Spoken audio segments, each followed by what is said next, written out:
Yo, you guys, this is Blacklist of the Abyss, and you're watching my review for Nobunagun Episode 10. I've been pretty behind in my reviews lately because of traveling and things like that, so I'm not gonna. I've said this in like every video so far, pretty much, so I'm not gonna repeat myself, but the video's late, and you probably know why. If you're one of like the 2 people who are like 10 people, however many that watches my Nobunagun reviews, then you know why. Um, Probably. But yeah, the decent chunk of this episode involved the commander's past EO. We learn her name is EO. Um, about half the episode, we see how she met Dogu. We see how she had multiple instances where she was put to sleep for hundreds of years. And after one of those hibernations, I guess, Saint Germain was there when she woke up. It wasn't just Dogu; it was Saint Germain as well. All right, and he looks exactly the same. All right, this dude, he doesn't age. He just doesn't age. When the commander was a girl, little girl, he looked the same. Hundreds of years later, after she wakes up from her slumbers, he looks the same. When she actually does decides not to when she actually decides to stop going into the slumbers and actually just live out her life, and she actually ages, he still doesn't age. All right, so this dude, there's something up with Saint Germain. I don't know what, but Dogu called him. He said he was like an interesting human or something like that. I don't, whatever. This dude being, I don't buy it. This dude is human. All right, he can't be human. All right, but whatever. There's something about Saint Germain. All right, there's something about him. All right. Um, but in this flashback, we see them pretty much. They transform genes into E genes. Then they go through the process of inserting those E genes into different humans.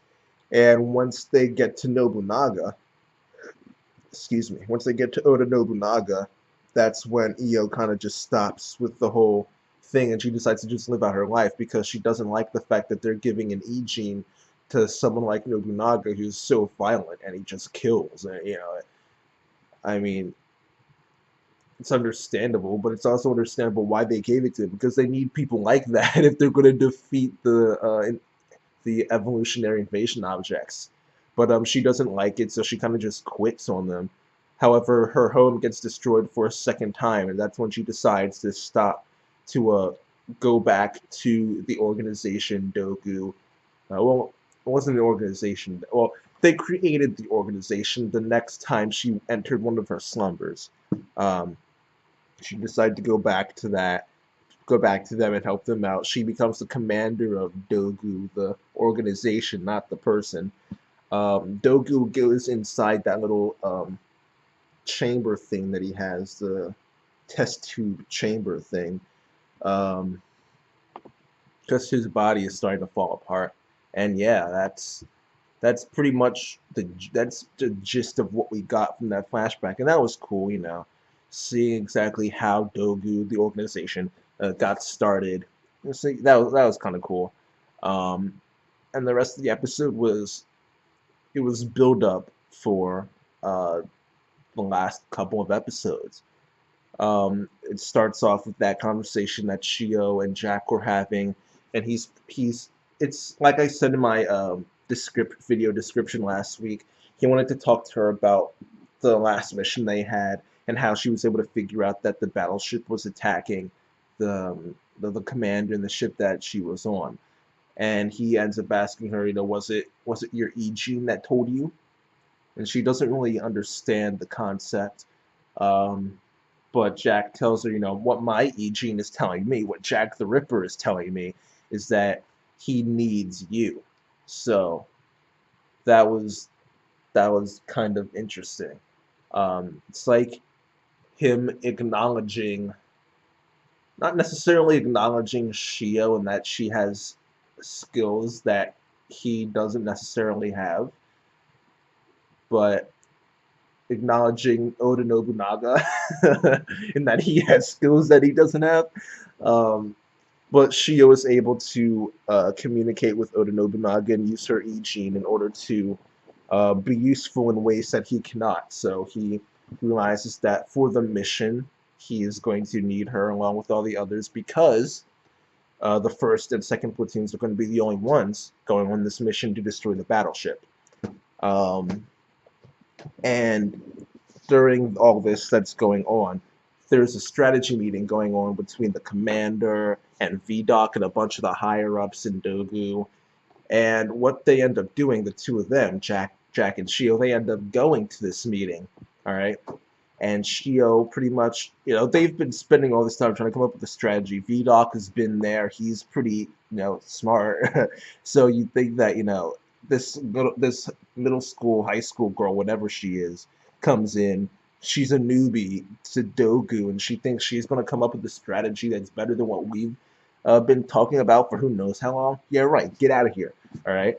But the commander decides, no, just let her speak. So she goes and she proposes that the battleship, the main tunnel that's underground, the battleship is just going back and forth, up and down, so that it makes it a pain for them to go in, because even if they go in as the battleship is uh, at its farthest on the other side, it'll still end up coming back before they can get to the rooms and destroy all the original cells. All right. So, but it also doesn't make sense for the battleship to be going in, to be doing that. So she proposes that maybe the battleship is just a rear guard, and all the other invasion objects that are down there are digging new escape tunnels in like perpendicular directions.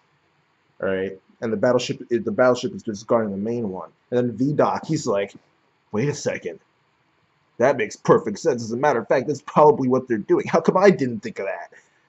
So which is understandable because the guy's got pride. He prides himself on being like the guy in Dogu when it comes to like brains and like strategy and things. He prides himself on that. So the fact that this girl just comes in and thinks it's something that he couldn't, it's kind of annoying.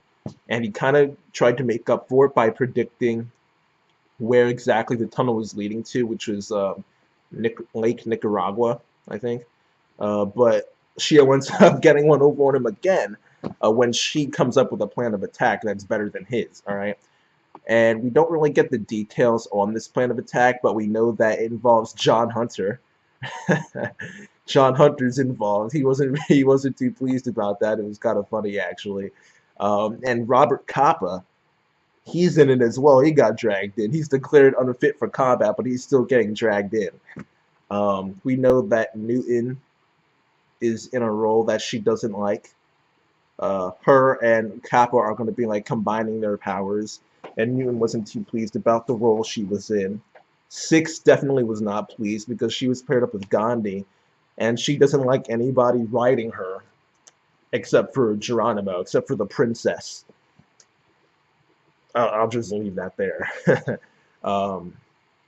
Yeah, that's all we pretty much know about the plan. What's that John Hunter's involved, that Robert Capa is going to be working with Newton, that Six is going to be working with Gandhi, and yeah, that's that. The only other part is that oh yeah, they're going to try and lure the evolutionary invasion objects onto before they get to Lake Nicaragua. They want to lure them up above ground on land somewhere. Then that's when they'll take them out. We don't know what the plan entails exactly, how exactly they're going to go about doing that. But in order for that plan to be a success, someone has to keep the battleship class busy, and Shio steps up and says, "I'll be the one to do that." So I'm assuming she has a plan. I don't think she'll just go in trying to like beat the battleship class on her own. Maybe we'll see three-line volley. Who knows? But I'm sure she has a plan. And I like this. I thought this was decent setup. I thought it was pretty good setup actually. I was actually getting me pretty excited towards the end. So yeah, that's about it. I'm interested in seeing exactly what plan that Shio came up with. But yeah, that's pretty much it for this episode. I like the setup for the next episode, the next two episodes. So I'll give that half of the episode an 8 out of 10. And the story with the commander, I thought that was cool. I'll give that part a 6.5. So overall, I'll give it a 7.5 out of 10. Yeah, that's about right. So yeah, That's it, you guys. This episode gets a 7.5 out of 10. Rate, comment, subscribe, and I'll see you guys next time.